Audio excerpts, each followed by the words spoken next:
Some people think that we will be able to do that in a more significant way in the future, and I know of biological scientists who would predict that the first person to live to be 100 is alive now and is about 60 years old.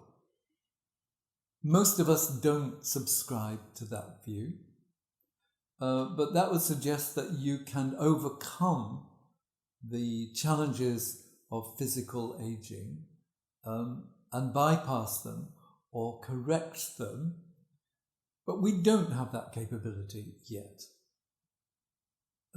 What we do have is many, many more people living much, much longer.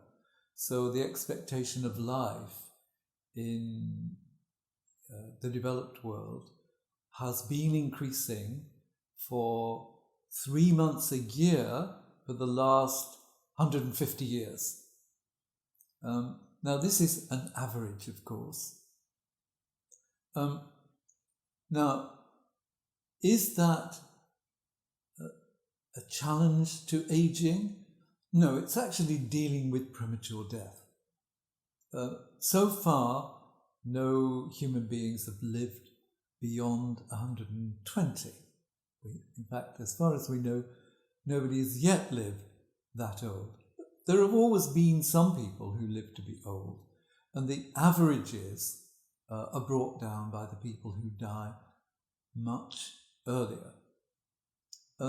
Now, the expectation of life is in the upper 70s, and that's an average.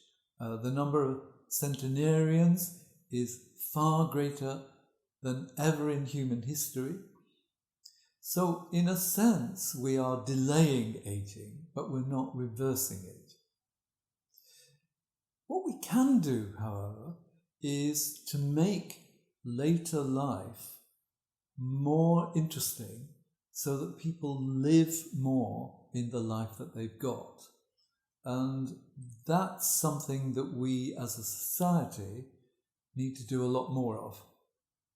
And we are living with images of retirement that are utterly out of date, where people get to a certain age, they are given their pension, and the presumption is that they are then old.